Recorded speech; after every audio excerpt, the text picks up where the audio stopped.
Hello guys, how are you? I think you will be well. Here doctor Aparna Tripathi. और guys, जैसा कि आप सब जानते हैं कि ये चैनल मेरा ह्यूमन रिसोर्स मैनेजमेंट और industry relation and personal management से संबंधित सारे टॉपिक्स इस पर डिस्कस किए जाते हैं। और मेरी कोशिश रहती है कि इन सारे टॉपिक्स के माध्यम से जो स्टूडेंट एनटीए नेट की तैयारी कर रहे हैं उनके लिए भी ये चैनल फ्रूटफुल रहे। अभी तक मैं आपके साथ एमसीक्यूज़ डिस्कस नहीं कर पाई हूँ, बट मेरी कोशिश है कि मैं अब अपने सारे टॉपिक्स के साथ आपके साथ एमसीक्यूज़ भी डिस्कस करूँगी। बट गाइस, ये जो आज का वीडियो है ये ऑलरेडी काफ़ी बड़ा है, क्योंकि रिक्रूटमेंट और सिलेक्शन मुझे आज आपको पढ़ाना है और ये एक बड़ा टॉपिक है। तो इससे जो रिलेटेड एमसीक्यूज़ होंगे वो मैं अपने नेक्स्ट वीडियो में आपको दूंगी।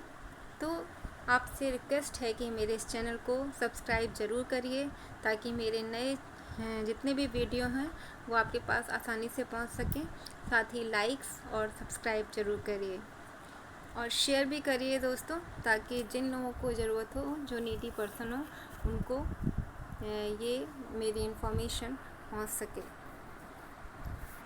तो आइए गाइस, आज शुरू करते हैं अपना video. Recruitment and selection. Managers focus on the process of recruitment and selection after doing proper man power planning and job analysis.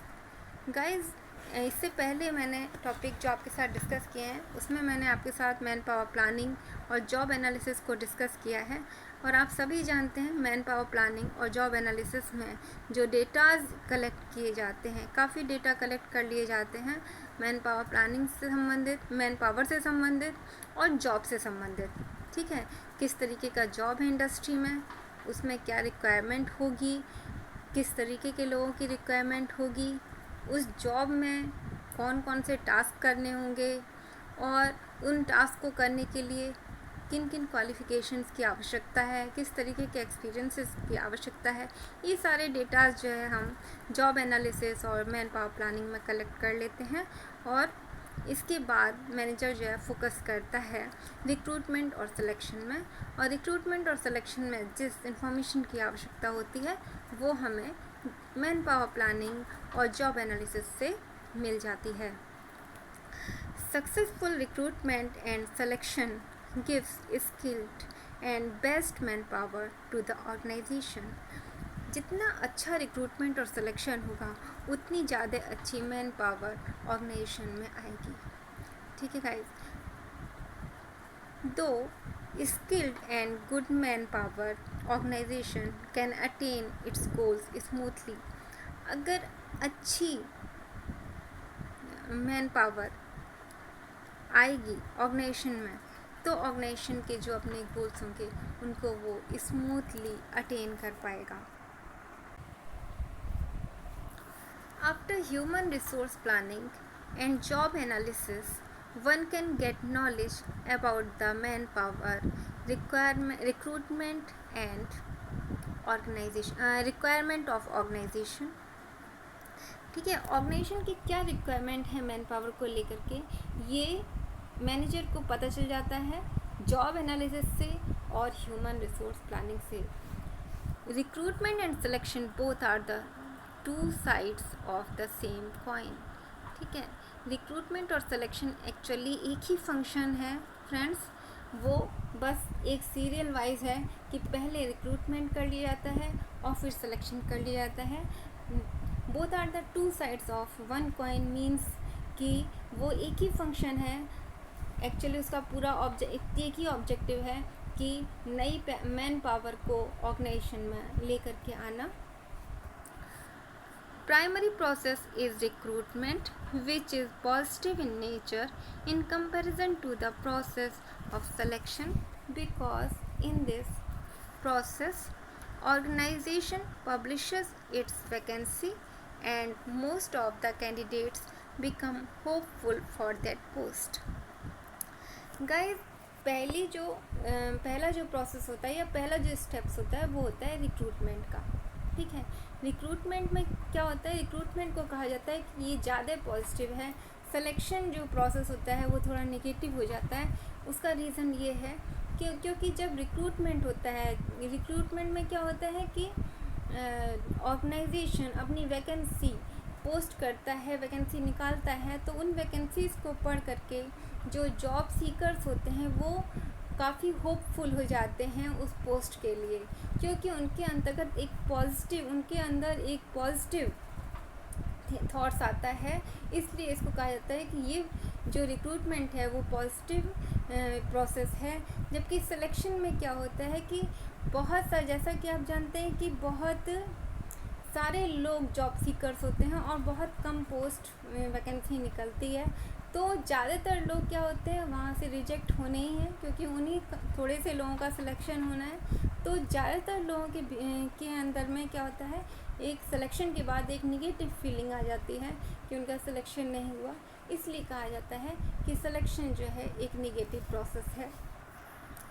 While the process of selection is somewhat negative in nature, because in this process most of the applicants get rejected and very few get selected, so most of the applicants return back with negative feelings. Okay guys, definition of recruitment. Guys मैंने यहाँ पर आपके साथ कुछ definition share की है ताकि आप रिक्रूटमेंट के प्रोसेस को अच्छी तरीके से समझ सकें। According to Flippo, recruitment is a process of searching for prospective employees and stimulating and encouraging them to apply for job in an organisation. ठीक है, रिक्रूटमेंट क्या है, एक ऐसा प्रोसेस है जिसके अंतर्गत नए एम्प्लॉयज़ को खोजने की कोशिश की जाती है और जो नए एम्प्लॉयज़ हैं, जो नए एप्लीकेंट हैं, उनको स्टिमुलेट किया जाता है, उनको उत्साहित किया जाता है, उनको इनकरेज किया जाता है कि वो उस ऑर्गेनाइजेशन के लिए की पोस्ट के लिए अप्लाई करें। ठीक है, तो इस तरीके का जो प्रोसेस होता है उसको क्या कहते हैं, रिक्रूटमेंट कहते हैं, जिसमें कि मैनेजर नए एम्प्लॉयज़ को खोजने की कोशिश करता है और नए एप्लीकेंट्स को एप्लीकेशन भरने के लिए उत्साहित करने की कोशिश करता है।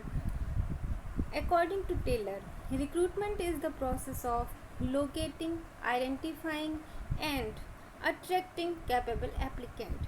ठीक है, टेलर भी वही कहते हैं कि ये एक ऐसा प्रोसेस है जिसमें एम्प्लॉयज़ को लोकेट किया जाता है, मीन्स सर्च किया जाता है, आइडेंटिफाई किया जाता है कि कौन कौन से एप्लीकेंट हमारे लायक हैं, उनको आइडेंटिफाई किया जाता है, और एंड अट्रैक्टिंग कैपेबल एप्लीकेंट, और जो कैपेबल एप्लीकेंट्स होते हैं उनको अट्रैक्ट करने की कोशिश की जाती है कि वो ऑर्गेनाइजेशन में के लिए एप्लीकेशन फिलअप करें।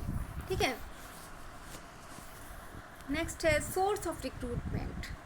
There are 2 type of sources of recruitment. अब एक क्वेश्चन आता है कि रिक्रूटमेंट कैसे करें, तो रिक्रूटमेंट 2 तरीके से मैनेजर कर सकते हैं। Number 1 internal sources, number 2 external sources. Number 1 internal sources means those sources which are found inside the organisation as present manpower, former manpower, their friends, relatives and promotions, demotions, transfers etc. ठीक है, तो guys internal sources वो sources होते हैं जो कि organisation के premises के अंदर से ही जब सिलेक्शन किया जाता है, मींस जब ऑर्गेनाइजेशन अपने एम्प्लॉयज़ में से ही सिलेक्शन करते हैं, जैसे अपने एम्प्लॉयज़ के स्पाउसेस का सिलेक्शन, उनकी फैमिली मेम्बर्स का सिलेक्शन या उनके फ्रेंड्स का सिलेक्शन करना, और इसके साथ साथ उन एम्प्लॉयज़ का भी जो योग्य हैं उनका प्रमोशन करके या ट्रांसफ़र करके पोस्ट पर रिक्रूट कर लेना भी इंटरनल सिलेक्शन के अंतर्गत, इंटरनल रिसोर्सेज के अंतर्गत आता है। और इसके साथ साथ कभी कभी डिमोशन के द्वारा भी नया रिक्रूटमेंट किया जाता है। तो ये तो था इंटरनल सोर्सेज। अब है सेकंड है external resources. External resources means those resources which are found outside of the organisation. जब ऑर्गेनाइजेशन के बाहर से एम्प्लॉयज़ को या एप्लीकेंट को लेकर के आते हैं, उनको रिक्रूट करते हैं, तो उसको हम कहते हैं एक्सटर्नल रिसोर्सेज। ठीक है, ये भी कई तरीके से हो सकते हैं, जैसे कि number 1 employment exchange and agency, number 2 advertisement, number 3 walk-ins, number 4 campus selection, number 5 deputation, number 6 trade and competitive services. Employment exchange and agency. Guys, employment exchange and agencies, आप जानते हैं एम्प्लॉयमेंट एक्सचेंज गवर्नमेंट की संस्थाएं होती हैं और ये इनके जो ऑफिसेज होती हैं, इनके ब्रांचेस हर सिटी में होते हैं। ठीक है, और इनका काम क्या होता है कि इसमें ज़्यादातर जो अनएम्प्लॉयड लोग होते हैं या जो जॉब सीकर्स होते हैं या जो ग्रेजुएट्स हो जाते हैं, वो आकर के यहाँ पर अपना रजिस्ट्रेशन कराते हैं। ठीक है, अपनी क्वालिफ़िकेशन, अपना बायोडाटा इनको देते हैं, जिनकी ये पूरी लिस्ट बना करके अपने पास रखे रहते हैं। ठीक है, फिर जब बड़े बड़े ऑर्गेनाइजेशंस या इंडस्ट्रीज़ को के यहाँ पोस्ट खाली होती है और वैकेंसीज होती है, उन्हें एम्प्लॉयज़ की ज़रूरत होती है, तो वो क्या करते हैं कि अपनी रिक्वायरमेंट को इनके यहाँ भेजते हैं एम्प्लॉयमेंट एक्सचेंज के यहाँ, और उनके रिक्वायरमेंट के अकॉर्डिंग एप्लीकेंट की लिस्ट एम्प्लॉयमेंट एक्सचेंज उनके यहाँ भेज देता है, ताकि वो उनमें से अपने सूटेबल कैंडिडेट को सिलेक्ट कर सकें। तो ये एक बहुत ही अच्छा, बहुत ही सिंपल साधन है जिसके ज़रिए रिक्रूटमेंट, एक्सटर्नल रिक्रूटमेंट किया जा सकता है। दूसरा है एजेंसीज। गाइज, एजेंसी जो होती हैं वो प्राइवेट होती हैं। ठीक है, ये भी कुछ एम्प्लॉयमेंट एक्सचेंज की तरह से ही काम करती हैं। इसमें भी क्या होता है कि जो कैंडिडेट्स होते हैं वो इसमें अपना रजिस्ट्रेशन करा के रखते हैं, और ये भी कनेक्टेड रहती हैं बड़ी बड़ी इंडस्ट्रीज से, ऑर्गेनाइजेशन से। तो जब वहाँ पर कोई वैकेंसी होती है तो ये अपने यहाँ जो इन्होंने रजिस्टर कर रखे हैं एप्लीकेंट्स, उनकी लिस्ट ये उनको भेजती हैं, ताकि वो अपने अकॉर्डिंग कैंडिडेट को रिक्रूट कर सकें। लेकिन ये उसके लिए पैसा लेती हैं, क्योंकि ये प्राइवेट एजेंसीज होती हैं। ठीक है, तो ये तो था employment exchange and agencies. Next है एडवर्टीजमेंट। गाइज, एडवर्टीजमेंट ऑर्गेनाइजेशन क्या करता है, जब उसके यहाँ पोस्ट वैकेंट होती है तो वो डिफरेंट न्यूज़पेपर्स में, डिफरेंट एम्प्लॉयमेंट न्यूज़पेपर्स में, मैगजीन्स में, लेटर्स में, क्या बोलते हैं, टीवी चैनल्स में, रेडियोज़ में अपनी वैकेंसीज़ को एडवर्टाइज़ करने के लिए देता है, ताकि उनकी सूचना उन लोगों तक पहुंच सके जो जॉब सीकर्स हैं या अनएम्प्लॉयड हैं। थर्ड पॉइंट है वॉक-इन्स। ये बहुत ही सिंपल, एक कैजुअल टाइप का रिक्रूटमेंट होता है। इसमें क्या होता है कि सिंपली कई बार क्या होता है, जहाँ बहुत सारे ऑर्गेनाइजेशन होते हैं, जो इंडस्ट्रियल एरिया होता है, वहाँ पर लोग काम खोजने के लिए इंडस्ट्रीज़ में जाते रहते हैं और अपना बायोडाटा भी देते रहते हैं। तो ये लोग क्या करते हैं कि उनमें से ही लोगों को कॉल कर लेते हैं और डायरेक्ट इंटरव्यू के आधार पर उनको सेलेक्ट करते हैं। ये काफ़ी कैजुअल रिक्रूटमेंट होता है, इसीलिए इसको कहा जाता है कि ये वॉक-इन्स है। ठीक है, जब वॉक करके आते हैं और उनका रिक्रूटमेंट हो जाता है, तो that is the walk-ins. Fourth point है कैंपस सिलेक्शन। कैंपस सिलेक्शन आजकल बहुत फेमस है गाइस, क्योंकि ज़्यादातर स्टूडेंट तो यूनिवर्सिटी में एडमिशन ही ये देख के लेते हैं कि वहाँ पर कैंपस सिलेक्शन है या नहीं है, या कितना अच्छी इंडस्ट्रीज़ में कैंपस सिलेक्शन हो रहा है, इसको देख करके स्टूडेंट लेते हैं। ज़्यादातर IITians और MBAs में के जो कॉलेजेस हैं और यूनिवर्सिटीज़ हैं, वहाँ पर क्या होता है कि बड़ी बड़ी इंडस्ट्रीज़ के रिप्रेजेंटेटिव्स वहाँ आते हैं और वहाँ के स्टूडेंट्स में से जो बेस्ट स्टूडेंट्स हैं उनको सेलेक्ट करते हैं, या अपने अकॉर्डिंग जो उनकी रिक्वायरमेंट होती है उनके अकॉर्डिंग वहाँ से वो एप्लीकेंट्स को या कैंडिडेट को सेलेक्ट करते हैं। तो क्योंकि ये कैंपस में जा कर के इंडस्ट्री सेलेक्ट करती है, इसलिए इसको कहते हैं कैंपस सिलेक्शन, और ये बहुत अच्छा रिक्रूटमेंट है, क्योंकि इससे बेस्ट एम्प्लॉयज़ ऑर्गेनाइजेशन को मिल जाते हैं। फिफ्थ है डेपुटेशन। डेपुटेशन का मतलब होता है गाइस, ज़्यादातर जो गवर्नमेंट के ऑफिसेज होते हैं उन गवर्नमेंट ऑफिसेज में जब कहीं कोई पोस्ट खाली होती है तो वो अपने एक ऑफिस से दूसरे ऑफिस में लोगों को मंगवा लेते हैं। ये 3 साल या 5 साल के लिए होता है और मंगवा के काम करवा लेते हैं। तो जब एक ऑफिस से में जो व्यक्ति काम कर रहा है उसको दूसरे ऑफिस में भेज करके काम करवाया जाता है, इस तरीके के जो प्रोसेस होते हैं उसको कहते हैं डेपुटेशन। इसमें भी वैकेंसी निकालते हैं और जो गवर्नमेंट जॉब में लगे हुए लोग होते हैं वो अप्लाई करते हैं और वो डेपुटेशन के बेसिस पर उनका सिलेक्शन होता है। तो गाइस नेक्स्ट है ट्रेड एंड कॉम्पिटिटिव सोर्सेज।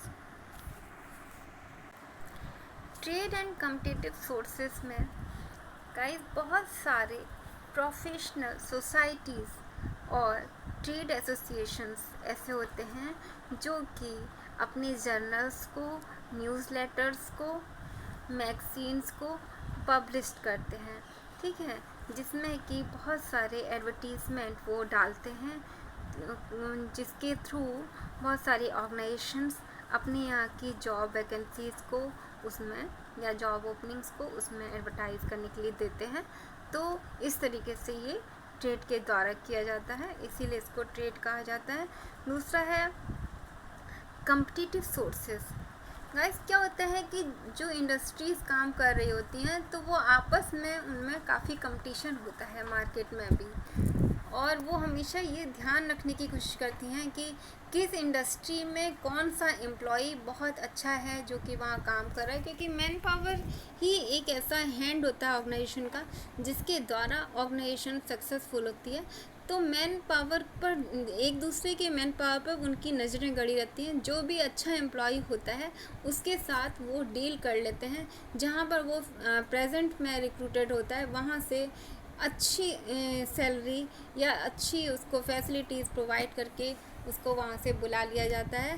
और इस तरीके से इसको एक कॉम्पिटिटिव सोर्सेज कहा जाता है कि जो कॉम्पिटिटिव है, जो हमारे कंपटीशन में उसमें उनके यहाँ जो एम्प्लॉयज़ हैं उनको अट्रैक्ट करने की कोशिश की जाती है, ठीक है। इसलिए ये भी एक सोर्स है जिसके ज़रिए नए एम्प्लॉयज़ को रिक्रूट किया जाता है।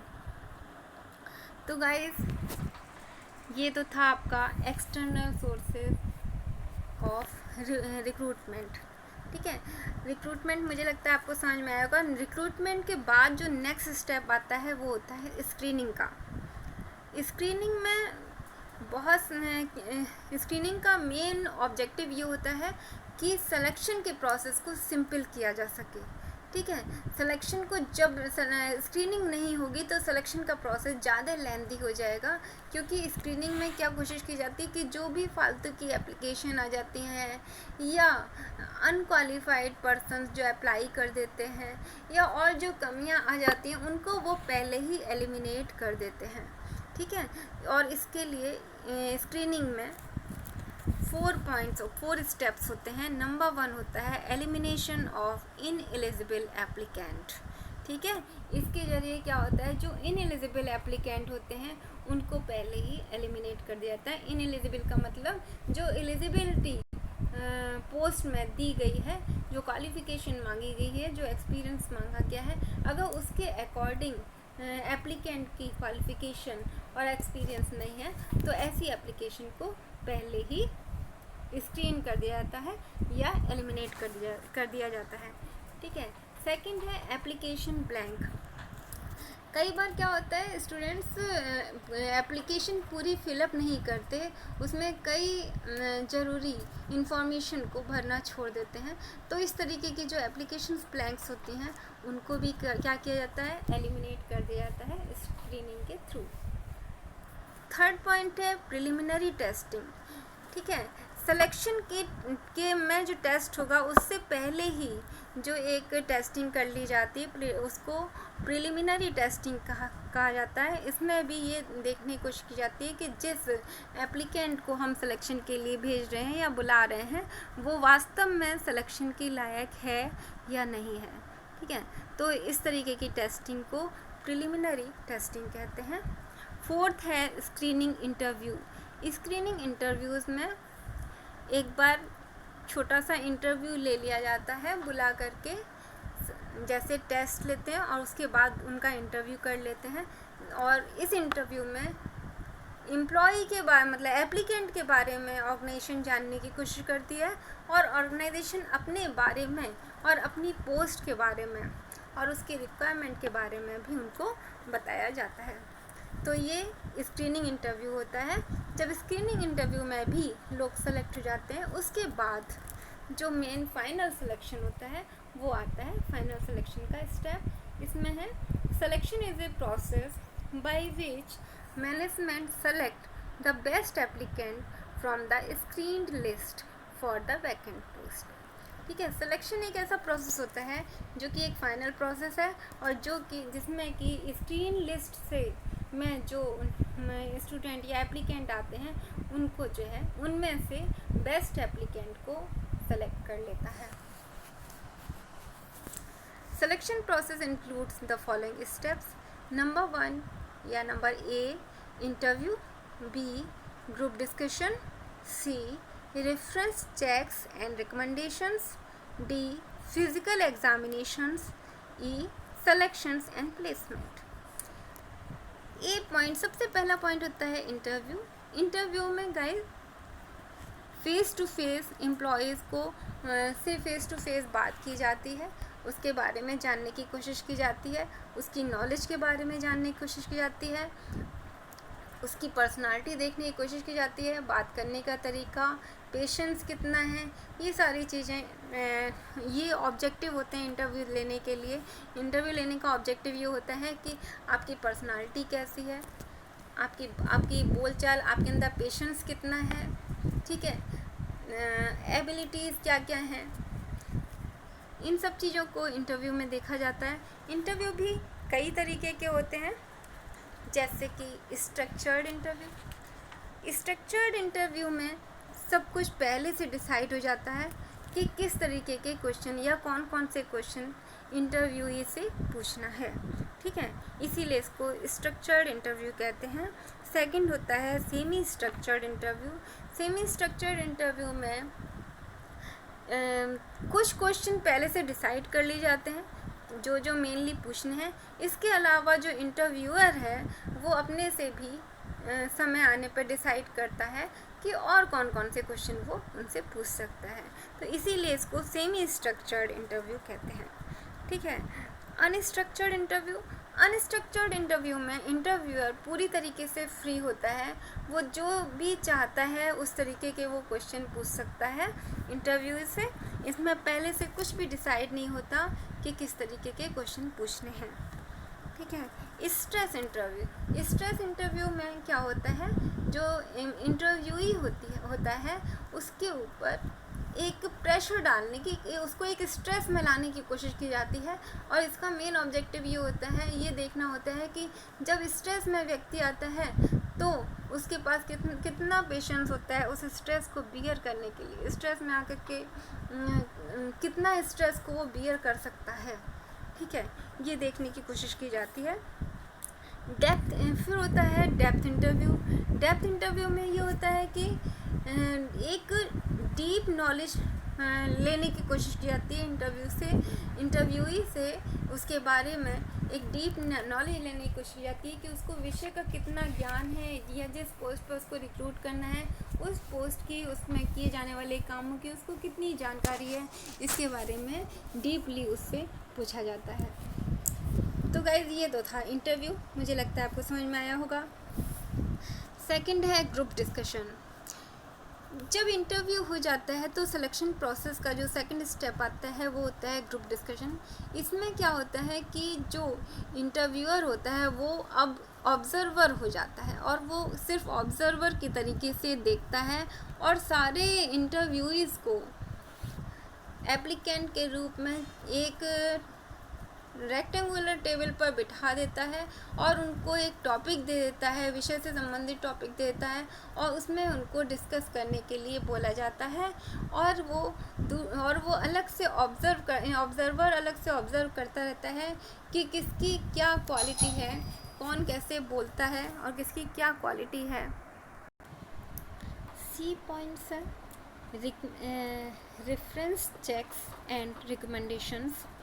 रेफरेंस चेक्स का मतलब होता है गाइस कि जो हमारे यहाँ न्यू एम्प्लॉय आया है वो उससे पहले अगर किसी ऑर्गेनाइजेशन में था या किसी यूनिवर्सिटी में था तो वहाँ उसके हेड, सुपरवाइज़र या उसके प्रोफेसर्स का एक रेफरेंस लेना उसका रेफरेंस लेना, उसकी रिकमेंडेशंस लेना, उसका करेक्टर सर्टिफिकेट लेना, उसके बारे में पता करना, उसकी परफॉर्मेंस वहाँ कैसी थी, क्या था।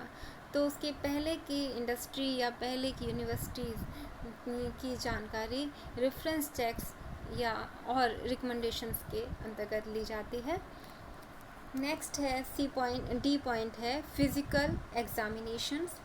फिज़िकल एग्ज़ामिनेशंस गाइस इसलिए लिए जाता है ताकि ये देखा जा सके कि व्यक्ति फिज़िकली फ़िट है कि नहीं है, क्योंकि टेस्ट वगैरह के ज़रिए मेंटली फ़िटनेस तो पता चल जाती है, बट फिज़िकली फ़िटनेस कितनी है, उसकी आई साइट क्या है, उसकी लिसनिंग पावर कितनी है, उसका बिहेवियर मीन्स बिहेवियर तो नहीं आएगा इसमें, ये ज़रूर देखा जाता है। अलग अलग पोस्ट के लिए अलग अलग रिक्वायरमेंट होती है, जैसे कि मिलिट्री वगैरह में जो फिज़िकल एग्ज़ामिनेशंस होते हैं वो बहुत स्ट्रॉन्ग होते हैं, लेकिन जनरली जो ऑर्गेनाइजेशंस में या इंडस्ट्री में या फैक्ट्री में जो देखा जाता है वो कहीं कहीं पर हाइट चेस्ट वगैरह भी देखा जाता है, वेट देखा जाता है, ब्लड प्रेशर वगैरह, और मीन्स वो फिज़िकली कितना फिट है इसको फिज़िकल एग्ज़ामिनेशन में चेक किया जाता है। ठीक है। ई पॉइंट है selection and placement. So guys जब इतना हो जाता है तो लास्ट में क्या होता है, व्यक्ति को सेलेक्ट कर लिया जाता है, एम्प्लॉय बना दिया जाता है, और अब ये क्वेश्चंस आता है कि उसको कहाँ पर प्लेसमेंट देना है।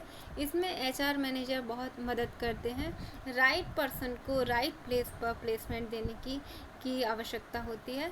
तो इसमें ये देखा जाता है कि किस व्यक्ति की क्या क्वालिफ़िकेशन, क्या एक्सपीरियंस है, और किस जॉब में किस पोस्ट पर उसको ले जा कर के पुट करना है या उसको वहाँ पर ले जा कर के प्लेसमेंट प्रोवाइड करना है। ठीक है, तो ये था आपका पूरा सिलेक्शन का प्रोसेस। मुझे लगता है कि आपको रिक्रूटमेंट और सिलेक्शन आज समझ में आया होगा। अगर इससे संबंधित कोई भी क्वेश्चन आपके मन में आता है तो कमेंट बॉक्स में प्लीज़ लिख करके भी पूछिए मुझसे, और इसके साथ साथ मैं अपने नेक्स्ट वीडियोस में कुछ MCQs भी आपके साथ डिस्कस करने की कोशिश करूँगी। So guys thank you very much. मेरे इस चैनल को लाइक और सब्सक्राइब ज़रूर करिए, और दूसरे कैंडिडेट के साथ भी, दूसरे जो हमारे व्यूअर्स हैं उनके साथ भी शेयर ज़रूर करिए। Thank you very much.